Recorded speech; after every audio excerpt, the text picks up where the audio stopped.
Good morning. It's Bob again, bringing you another Daily Devo, and I'm so glad that you joined me, and I'm so glad that we're able to talk about what it means to grow in Christ as a disciple. This is the point. This is the core business that we're in, that you and I are being and making disciples, that we are a part of that process, that we're doing so within community, that we're doing so in a tight-knit relationship, a connection, an attachment with God, and an attachment with others. And as we do that, we take in God's truth, we work and participate with who God is and what God is doing in our lives. And as we do that, we have to put that into practice. We have to put flesh on that if we're going to become like Jesus. And therein is the great challenge. It's a great challenge to do this. It's not easy. If it was easy, everybody would be doing it. But everybody isn't doing it. Have you noticed that? Everybody isn't doing it.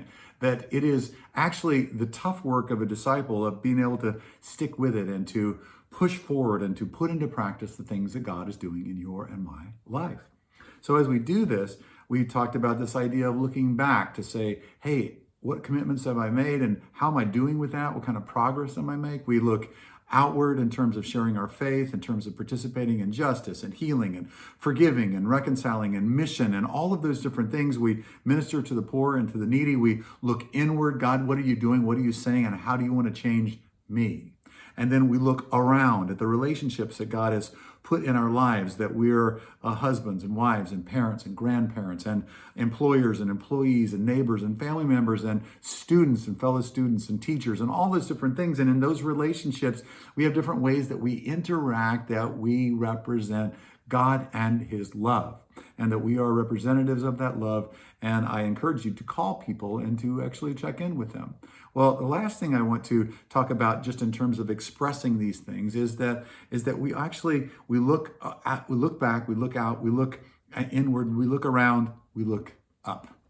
And that's the last one that I want to talk to you about this morning. And again, just very briefly, and that is that we look up.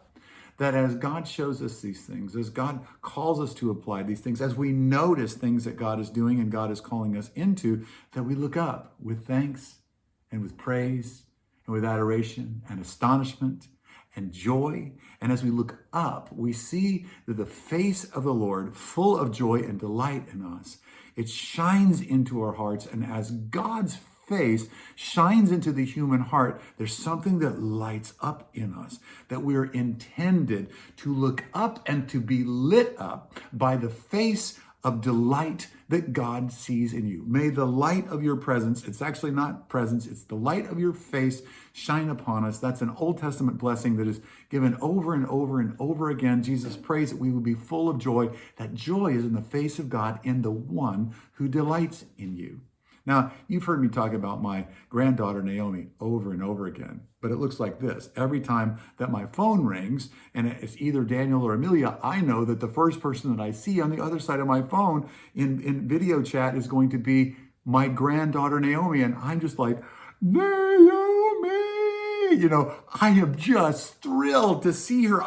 My face is full of joy, and that is the face that I want her to know, that I delight in her. It doesn't matter if she's being a pain in the butt that day. I delight in her. I am enthralled with her. I am so in love with her. And she knows that when she sees my face, it is going to reflect joy. She knows when she sees Grandma's face, it's going to reflect joy. Your face is reflecting joy. When somebody walks into the room, remember I said that my youth pastor, whenever I walked in the room, he'd say, Bobby! And he'd yell it really loud, but it did something to my soul to be greeted with such delight. And as you do that with others in your world, they will light up. You are reflecting back to them their true identity and their true worth. But when you look up, your God, the one who loves you, is full of delight and joy when he looks at you. His face is turned toward you with delight and joy. And as you look up, well, you look up with astonishment and thanks, and it melts you, and you praise, and you are filled with wonder, and a rest and a calm comes into your being because you know that the one who really matters most, who knows everything about you, is completely and totally delighted in you. And as you do that, as you look up, you change. We look into the eyes of God and we grow from glory to glory to be like him. The Lord is delighted in you. He's delighted in you. Think, absorb. The one who knows you most loves you the most. He delights in you. Let that absorb into your being today and tomorrow and the next day and the day after that. Because that's the place where you change. Thanks so much for joining me today. I love you, walking with you in this. God bless you.